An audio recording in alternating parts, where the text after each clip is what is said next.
आज हम बात करने वाले हैं प्रिंसिपल्स ऑफ मैनेजमेंट के बारे में according to Henry Fayol's. Principles of management according to Henry Fayol's. तो प्रिंसिपल्स यानी कि सिद्धांत मतलब कि कुछ नियम जो हम फॉलो करते हैं या हमें फॉलो करने पड़े या हम करें, ठीक है। यानी कि सिंपली प्रिंसिपल्स का मतलब होता है, सिद्धांतों का मतलब होता है नियम, ठीक है। और मैनेजमेंट का मतलब होता है कि हमारे पास जितने भी अवेलेबल रिसोर्सेज हैं उन रिसोर्सेज का अच्छे से यूज़ करके जो मैनेजमेंट है, वो कोई भी काम है वो अच्छे ढंग से करना। यानी कि प्रिंसिपल्स ऑफ मैनेजमेंट का क्या मतलब है कि कुछ ऐसे नियम जिन्हें लाई करके हम जो अपना मैनेजमेंट है वो अच्छे ढंग से कर सकते हैं, ठीक है। तो आइए जानते हैं कि कौन कौन से वो प्रिंसिपल्स हैं अकॉर्डिंग टू हेनरी फ्योल, जिससे हम अपना मैनेजमेंट है यानी कि अपना काम जो है अच्छे ढंग से कर सकते हैं। हेनरी फ्योल जो है वो एक फ्रेंच माइनिंग इंजीनियर थे। क्या थे? फ्रांस के माइनिंग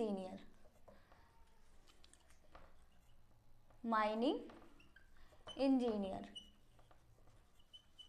यानी कि एक फ्रांसीसी खनन इंजीनियर थे।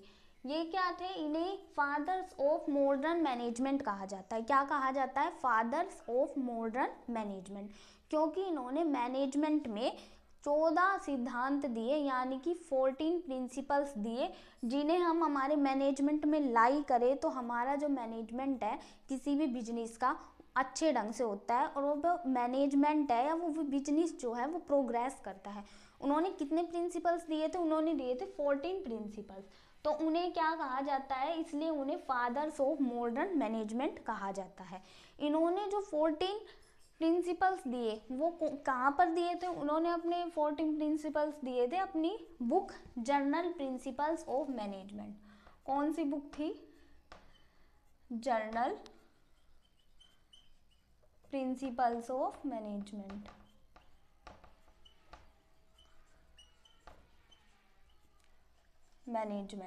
ठीक है।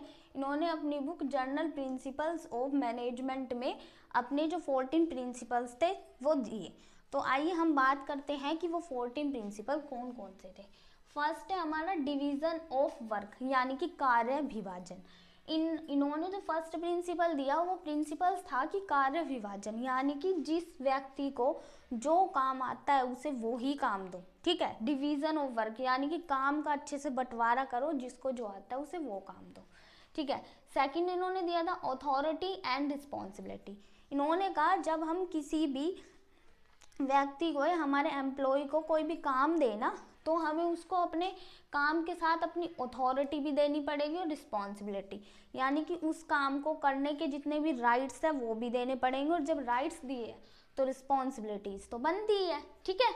हमें उसे अथॉरिटी और रिस्पॉन्सिबिलिटी दोनों देने पड़ेंगे। थर्ड वन हमारा जाता है डिसिप्लिन यानी कि अनुशासन कहता है कि जितने भी एम्प्लॉयज है ना, उन्हें जो अपने मैनेजर से, जो भी मैनेजर है उससे जो भी उन्हें काम मिल रहा है ना वो उसे रिस्पेक्ट से करे, यानी कि अनुशासन से करे और अपने मैनेजर की रिस्पेक्ट करे। यानी कि ऑर्गेनाइजेशन है जो मैनेजमेंट है उसमें डिसिप्लिन बनाए रखना है, ठीक है। फोर्थ प्रिंसिपल हमारा आ जाता है यूनिटी ऑफ कमांड यानी कि आदेश की एकता। आदेश ये कह रहे हैं कि एक व्यक्ति को या एक एम्प्लॉय को एक टाइम में सिर्फ एक ही जो अधिकारी है उससे आदेश मिलना चाहिए, यानी कि उसी से काम मिलना चाहिए। अब कोई भी कंपनी होती है या कोई भी ऑर्गेनाइजेशन होता है उसमें बहुत से ये होता है ना कि मतलब उसमें बहुत सारे हमारे अधिकारी होते हैं या मालिक होते हैं, बहुत सारे होते हैं। एक कुछ कह देता है, दूसरा कुछ कह देता है, तीसरा कुछ कह देता है। अब जो एक बंदा है वो तो एक बारी में एक ही काम करेगा, जो एक कहेगा उसका ही करेगा। तो इन्होंने हेनरी फ्योल ने कहा कि एक टाइम पे भाई एक ही काम दो एक बंदे को, ये नहीं है दोनों तीनों अपनी अपनी बात कह दो, वो कैसे करेगा। एक टाइम पर एक ही अधिकारी से काम मिले, ठीक है। दूसरा जाता है यूनिटी ऑफ डायरेक्शन यानी कि निर्देश की एकता। निर्देश की जो एकता है उसका मतलब है एक जैसी क्रियाएं एक समूह में, यानी कि जो सेम एक्टिविटीज है ना वो सेम जगह पर होनी चाहिए, ठीक है। सेम एक्टिविटी है उन्हें एक जगह रख दो और जो अलग है उन्हें अलग कर दो, ठीक है। ओके, अब हमारा आ जाता है 6th one, subordination of individual interest to general interest. ये कहता है कि हमें क्या करना है कि हमें अपने इंडिविजुअल इंटरेस्ट को ध्यान नहीं रख के सामूहिक इंटरेस्ट को ध्यान रखना है, ठीक है। यानी कि कोई भी एम्प्लॉइज है या मैनेजर है वो सिर्फ खुद को ये मतलब कि खुद का बेनिफिट ना सोचे, सिर्फ खुद के लाभ के बारे में ना सोचे, उसे ये सोचना है यानी कि एक ऑर्गेनाइजेशन में वो चीज़ होनी चाहिए जो दोनों के लिए अच्छी हो, ठीक है। 7th आ जाता है हमारा रेमनरेशन यानी कि पारिश्रमिक। पारिश्रमिक का मतलब है कि किसी भी एम्प्लॉय को जितना उसने काम किया है उसके अकॉर्डिंग उसे पारिश्रमिक जरूर मिलना चाहिए, जितनी उसकी एबिलिटी है, जितना उसने काम किया है उसके अकॉर्डिंग उसे रेमनरेशन जरूर मिलना चाहिए, ठीक है। 8th आ जाता है हमारा सेंट्रलाइजेशन एंड डिसेंट्रलाइजेशन यानी कि केंद्रीकरण एंड विकेंद्रीकरण, ठीक है। केंद्रीकरण यानी कि सेंट्रलाइजेशन का क्या कहता है, सेंट्रलाइजेशन कहता है कि जितने भी अधिकार है और जितने भी निर्णय है ना वो एक मेन अथॉरिटी के पास रहेंगे, जो सबसे ऊपर रहेगी अथॉरिटी, सारे डिसीजन मेकिंग वो करेगी, डिसीजंस वो लेगी, ठीक है। और डिसेंट्रलाइजेशन कहता है कि नहीं सारे डिसीजन ही ऊपर वाली अथॉरिटी को क्यों देने, कुछ डिसीजन जो हमारे हाथ में है वो इधर उधर बांट दो, ठीक है। तो ये हो गया सेंट्रलाइजेशन की सारी पावर ऊपर वाली अथॉरिटी को सौंप देना, डिसेंट्रलाइजेशन की थोड़ा बहुत बांट दो, ठीक है, ताकि के काम में देरी ना हो। जो ऑर्गेनाइजेशन छोटे हैं उनमें तो सेंट्रलाइजेशन ठीक होता है, लेकिन जो ऑर्गेनाइजेशन बहुत बड़े हैं उनमें डिसेंट्रलाइजेशन ठीक है, क्योंकि जो ऑर्गेनाइजेशन बड़े हैं उनमें ये एक बात दूसरे तक जाएगी, दूसरा फिर अपने ऊपर वाले को कहेगा, तो मतलब किसी भी काम में देरी हो जाएगी। तो मतलब कि जो छोटे मोटे डिसीजन है ना वो खुद ले लो, बांट लो उस चीज को, ठीक है। अब 9th आ जाता है हमारा स्कॉलर चेन यानी कि सोपान श्रृंखला। सोपान श्रृंखला ये कहती है कि कोई भी चीज है ना नीचे से ऊपर चलनी चाहिए, नीचे से ऊपर की ओर, यानी कि सबसे नीचे एम्प्लॉइज है, सबसे पहले एम्प्लॉइज आ जाते हैं, उसके ऊपर सुपरवाइजर आ जाते हैं हमारे सुपरवाइजर, उसके ऊपर मैनेजमेंट आ जाता है हमारा, मैनेजमेंट के ऊपर हमारे बोर्ड ऑफ डायरेक्टर और जो हायर बॉडी है वो आ जाती है। तो ये कह रहे हैं कि सारी चीजें एक है ना क्या कह रहे हैं कि श्रृंखला में चलनी चाहिए, ऐसे ही कुछ भी नहीं होना चाहिए कि स्टेप बाय स्टेप नीचे से ऊपर की ओर चीजें चलनी चाहिए, ठीक है।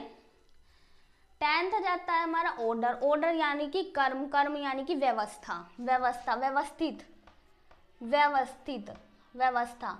इसका मतलब होता है कि सारी चीजें अरेंज होनी चाहिए, अरेंज यानी कि व्यवस्थित। जो चीज जहाँ है ना किसी ऑर्गेनाइजेशन में उसे हमें वहाँ ही रखना है, वो दिखनी चाहिए क्लियरली ये चीज यहाँ पर है, ठीक है। मैनेजमेंट का मतलब है चीजें जहाँ है वहीं होनी चाहिए, सारी अपने व्यवस्थित ढंग से होनी चाहिए, ठीक है। 11th है हमारा इक्विटी। इक्विटी का मतलब होता है समता यानी कि समानता। समानता का मतलब होता है कि भाई हमें सबके साथ ना जितने भी एम्प्लॉइज हैं उन सबके साथ सेम व्यवहार करना है, ये नहीं है किसी से अच्छे से बात कर रहे हैं दूसरे से नहीं कर रहे हैं, यानी कि दोनों से इक्वली अटेंशन मिलनी चाहिए, दोनों को समता का व्यवहार यानी कि इक्विटी, ठीक है। 12th हमारा आ जाता है stability of tenure of personnel, यानी कि जो कोई भी कर्मचारी है उसके जो कार्यकाल है उसमें स्थायित्व लाना। ये कहते हैं कोई भी कर्मचारी है उसे ऐसा एनवायरनमेंट दो कि उसे ये लगे कि हम उसको स्थायित्व दे रहे हैं। ऐसा नहीं लगना चाहिए कि भाई हम कोई भी सिचुएशन आ गई कंपनी में तो हम उसे निकाल देंगे, उसे ऐसा लगना चाहिए हाँ कंपनी हमारी है। जब उसे ये लगेगा कि कंपनी हमारी है तभी तो वो अच्छे से काम करेगा, ठीक है। 13 आ जाता है हमारा इनिशिएटिव। इनिशिएटिव का मतलब होता है पहल क्षमता। ये कहता है कि हमें क्या करना है, हमें हमारे एम्प्लॉइज को ऐसा एनवायरनमेंट देना है, खुला एनवायरनमेंट, ताकि वो अपने मन की बात हमसे जाहिर करें। जब वो अपने मन की बात करेंगे जब ही तो वह इनिशिएटिव लेंगे, मतलब अपनी बात हमारे सामने रखेंगे जब ही तो वे किसी काम को ये कहेंगे हाँ मैं कर दूंगा मैं कर दूंगा। थोड़ा खुला एनवायरनमेंट देना, दबा हुआ नहीं देना, ठीक है। 14 जो सबसे इम्पोर्टेंट है टीम वर्क, ठीक है, यानी कि कोई भी जो ऑर्गेनाइजेशन है उसमें सबको मिलजुल कर काम करना चाहिए। ये नहीं है कि सब अपने अपने मन की कर रहे, मैनेजर अपने मन की कर रहा है, सुपरवाइजर अपने मन के, एम्प्लॉयज अपने मन की। कि टीम बना लो, क्योंकि टीम के बिना तुम कुछ नहीं कर सकते, क्योंकि सबका कुछ ना कुछ, मैनेजर का अलग काम है, सुपरवाइजर का अलग है, एम्प्लॉयज का अलग है, तो ऐसे नहीं होना चाहिए, सबको मिलजुल कर काम करना है। तो इस तरीके से हमने देखा कि हेनरी फ्योल ने ये 14 प्रिंसिपल्स दिए, इसलिए इन प्रिंसिपल्स के बेस पर उन्हें कहा गया फादर्स ऑफ मॉडर्न मैनेजमेंट। इसके अलावा हेनरी फ्योल ने मैनेजमेंट में बहुत सारे काम किए थे, इसलिए भी उन्हें फादर्स ऑफ मॉडर्न मैनेजमेंट कहा जाता है। उन्होंने मतलब मैनेजमेंट की पूरी खोज कर दी थी। उन्होंने जो प्रिंसिपल्स दिए वो ये 14 प्रिंसिपल थे जिनके बारे में हमने अभी बात की।